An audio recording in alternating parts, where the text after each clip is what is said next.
Hey guys, my name's ThaTimster. Today I'm going to teach you guys how to add sound to your games in the Blender game engine. So I've set up this nice little environment here. I have a fire here with a sound of fire constantly playing and a fountain here with the fountain sound constantly playing.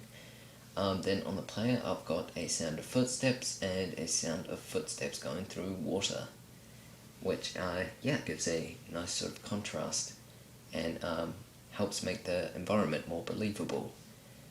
So I'm going to press numpad 0, go into the player view, and I'm going to press P, and if you listen carefully, you can hear the player walking on concrete, and when they walk through water, you can hear someone walking through water. So you have footsteps on concrete here. When you get closer to the fire sound is sort of louder. When you get closer to the fountain's obviously louder, and it sort of gives quite a nice effect. So that's what I'm going to be showing you guys today. So link will be in the description. We're going to go File, New, and we're going to open up a new file. Then we'll just have our default scene here, press X, delete the cube, then we're just going to turn that on, press Shift A, and we're going to add an empty. Now if you want Blender render or cycles, you don't need to do that. You can just add a speaker and scroll along here, and you can open up the sound, have all your settings, and that can work quite well. But if you're in the Blender game engine, so we'll switch the engine up there, and you add a speaker, then all the settings are gone, which means that basically you can add sound to any object or anything really in the Blender game engine. So we're going to add an empty, go up the top there to game logic, and we're going to give this empty an always sensor on true, so constantly, and it's going to be constantly playing a sound, so add a sound actuator, and now we just need a sound for it to play. So I'm going to go on the internet, and we're going to go to a website called freesoundeffects.co.uk. Link in the description again, so should be there. Go on the website, nice laid out website. Down here you have a whole bunch of sound effects. We just need one for sort of trialing and mucking around with. So birds chirping seems like a good one, click on it, then click I agree. If you're logged in, that should download. Then we can go ahead over here, click open, and scroll down until we find our sound file. So birds chirping, there we go, click open sound, and we can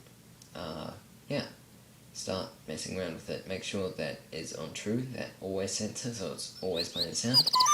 Now if we press P, we can hear some music and some birds chirping, which is sort of nice. Then moving over here to the actuator, you have volume, obviously fairly obvious what it should do, makes it louder and quieter. So that volume's a lot quieter than if you turn it up. So if you turn it up, it's obviously a lot louder. Then you have the pitch over here, so that sort of set it up to 10, and it has a crazy high sound. If you set that to -10, then the pitch is feels a lot slower and it's a lot deeper. So you can influence your sound like that and make it sound different just to sort of suit your needs. So with music, just a pitch of 1 or -1 can even affect the sound, so I think -1 worked quite well, so I'm just going to leave it on that. Then down here we've got all these different options. We've got 6 different options, the first one being play stop, so it plays the sound. When it gets told to, it stops immediately. Then we have the next one, play end, which plays the sound. When it gets told to stop, it plays it to the end of the file. Then we have loop stop, loops it constantly until it's told to stop, where it will stop immediately. Then we have the next one, which is loop end, that basically continuously plays the sound, and when it gets told to stop, then it plays it to the end of the sound file. Then we have one here, loop bidirectional, basically does like a ping pong version of the sound, so it plays it one way and then the other way, and yeah, if you tell it to stop, it will do it one way and then the other way, and then stop once it's at the end of the file. Loop bidirectional stop means it just stops immediately, still doing the ping pong thing though. They're quite fancy though, so we only need play stop for this, or play end, whichever one you think will sort of work for you. It's on an always sensor, so it's going to be constantly playing anyway. Then we're going to select 3D sound. That means it's all sort of coming from one point, so it will enable all these 8 different sort of boxes we can muck around with. The first one being minimum gain, so if we say move the camera all the way over here, then it's no matter how far away the camera is, it will always, the minimum gain is the value of what the sound will be no matter how far away you are. So if I was to move the camera a little bit further away, I'd hear nothing. If I leave that on 0.01, you'll always be able to hear 0.01 once you're out of the radius, which can be handy. I don't know if you want to constantly have a sound playing in the background, like a fountain. I don't know, whatever you guys want to use for your games. You could use 0.01 if you wanted to. I think I'm just going to use 0. Then the maximum gain is the gain of sound no matter how near it is. So if you're like standing right beside the sound, then this is basically the volume, how many times more it will be than the original volume. So right now it's at 1. Yeah, it works together with the volume, so if I set that to maybe 3, then it's going to be 3 times the volume when you're really close to it. So that can sort of affect volume as well. That works with reference distance, so the reference distance being the distance when the sound's meant to be at only 1 instead of 3, so it has a gain of 1. So I'm going to set that to 3, so like 1 blender unit for 1 unit of sound gain. So yeah, sort of divided it out like that. Maximum distance, not quite sure what that does, but it just seems to be fine by itself. If you hover over them, there's a sort of description. Roll off, don't really need to muck around with that. And the bottom 3 values have a lot of fancy settings to muck around with. The bottom one here, cone outer angle, sort of has the angle of sound from which a cone is emitting. So if you just want it to be coming from, say, a corner or something, you'd probably maybe change it to 90 degrees. But I just think 360 is fine, so it's just coming from one point, and just the default settings seem to work quite well.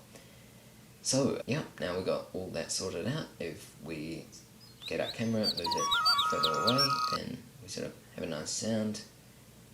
If we go ahead, select the camera, zoom out, that sounds obviously a little bit quieter. And if we zoom all the way in and press B, then the sound is a lot louder. So that's the 3D sound working. Now if we scroll in a bit and turn off 3D sound, then it will be at the constant, no matter how far away you are, it will be constantly playing, and the pitch and the volume will have the big influence on it. So that's good for like a eerie music or background something. So we're going to go back into this file here, link in the description. We're going to press Shift A and we're going to add an empty. So I've got the water selected right now with the cursor on that. Then we're going to call this empty waterfall sound, so the sound of the waterfall. I'm going to move it up a bit and move it into the center of the plant, so where the player is meant to be going. It's probably a better idea to move it into the center of the waterfall, but this should be fine. Then I'm going to put an always sensor there with a true triggering, then add an actuator of sound, join the two up, and now we just need a sound of a waterfall. So back to the internet, freesoundeffects.co.uk. This will have most of the sound effects we need. If it doesn't though, feel free to use your own. I searched up Fruit, and this first one here seems to work quite nicely. So I'm going to be using that. Feel free to use anything else you want. Make sure you are logged in, and then that should download after you click I agree.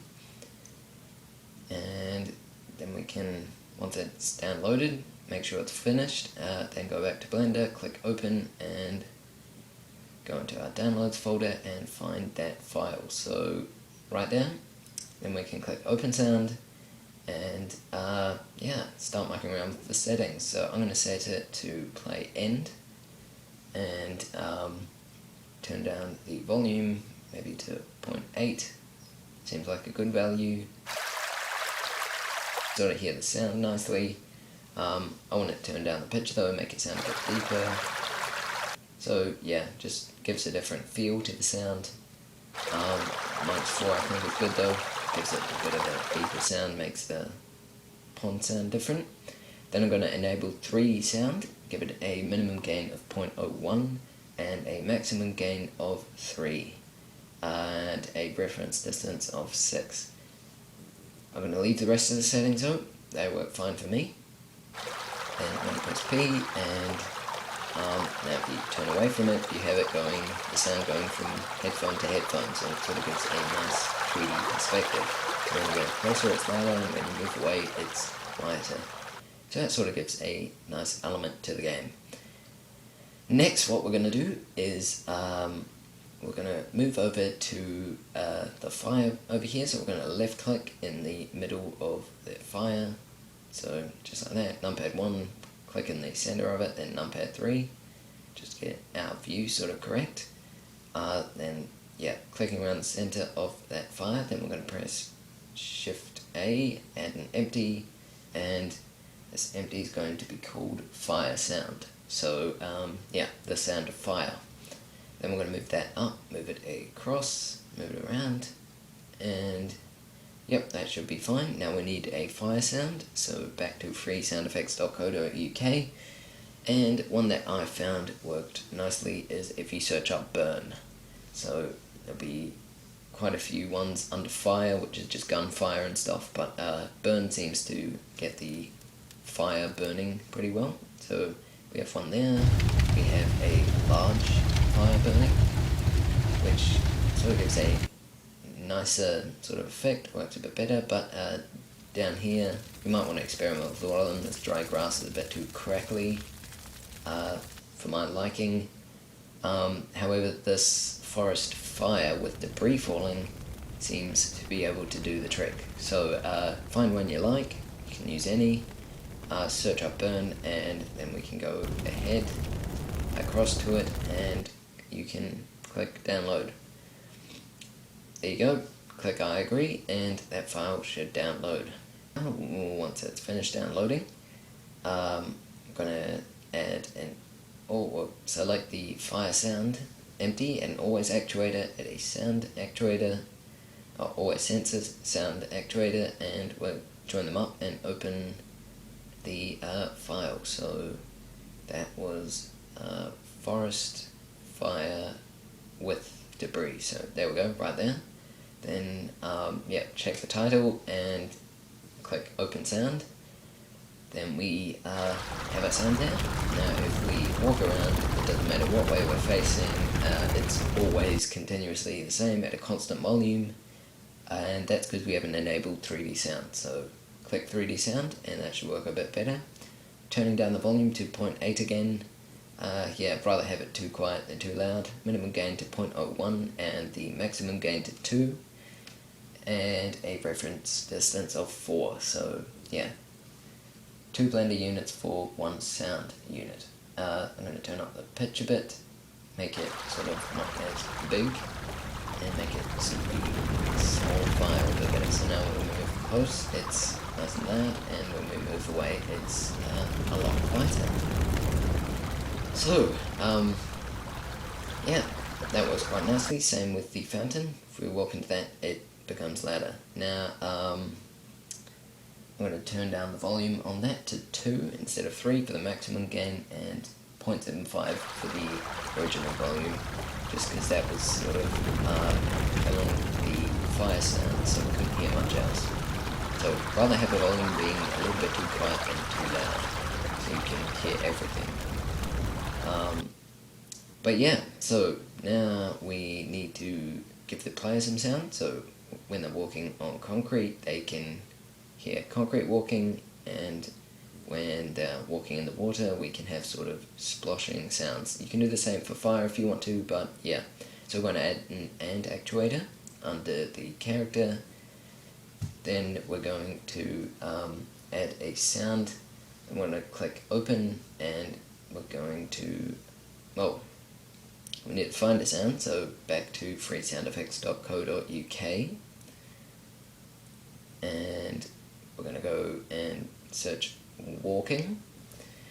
Then we can click search, and down here there should be lots and lots and lots of different files, 4 pages, so a lot. You may want to listen through all of them, but one I found worked well is Footsteps, Male, Leather, Soul, Walking on Gritty Concrete. So I found that worked quite well, so I'm going to use that. So that's on the last page. Just going to click download, and that should download. Then we can move back into Blender, click open once it's fully downloaded, and go into a big view in our downloads folder, and double check the name, and then scroll down here, and you can find Footsteps Male. There we go. And that should be working well now. So if we press W, because we joined it up to the W key, then it will play that. You can select 3D sound if you want to, but we are basically the cube, so it's always going to be the same no matter what you really do, so we can just leave it off. But yeah, so now when you press P and you press W to walk forwards, then it plays a walking sound on concrete, which is sort of nice. You can might go back into the settings here, turn down the volume a bit, because it's sort of a bit overwhelming. That's the thing you want to be careful about with sound, is making it too overwhelming for the listener. So yeah, rather have it a little bit too quiet than too loud, just to allow them to hear all the surroundings. So I'm going to turn that down again, and I think a value of something around that is a bit better. Now I'm going to go back onto this page. I've still searched up walking, but I'm going to go to page 1 this time, and now we're going to get a sound effect of someone walking through water. So the 4th one down, footsteps and water number 2. There's a very nice sort of sloshing noise of someone walking through water. It's going to work perfectly, so if you're logged in, click download, and that should download. Then we can go back into our Blender file and select the water, press Shift S, cursor to selected, so that's where the stuff will get added. Then we can press Shift A and add a cube, then press S and Shift Z to scale on both axes that aren't the Z axes. Then we can click, and you can rotate it if you want to suit the pool, but I'm not going to leave it. Then instead of cube 002, I'm going to call it water sensor.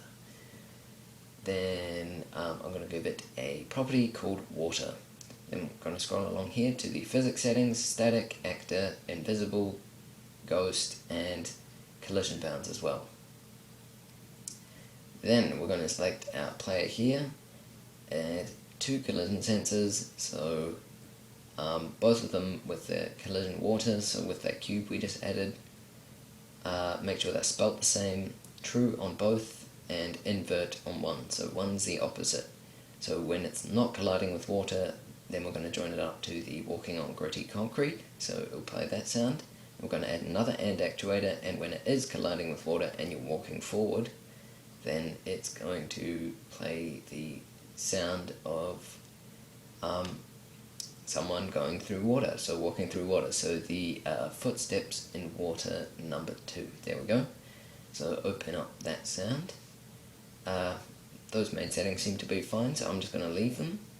You can minimize that, and now if we press 0 and B, walk over here, walk through the water, you can hear someone walking through water, and if you're not in the water, then it doesn't play the sound. So there we go, walking in and out of the water, which can work quite nicely. So that's, yeah, that works quite well, but it only works if you're walking forward, so only if you're pressing W. So I'm going to get it working for the S key as well, so 2 AND controllers, join them both up to the S key, like that, and then we're going to join one collision to one and one collision to the other. The first one is the collision for when it is on water, so we're going to join that up to the sloshing sound, and the other one isn't, so we're going to join that up to the concrete. So, yeah, now the sounds work when you walk forwards or backwards. So, if you want to, you can add them for the keys A and D as well, so you have it working in all directions, but, yeah. So, that's how you guys can create or add sound to your own games in the Blender game engine. Hope you guys enjoyed the tutorial. Leave a like if you found it helpful, leave a comment if something's not working. I'll see you guys in the next one.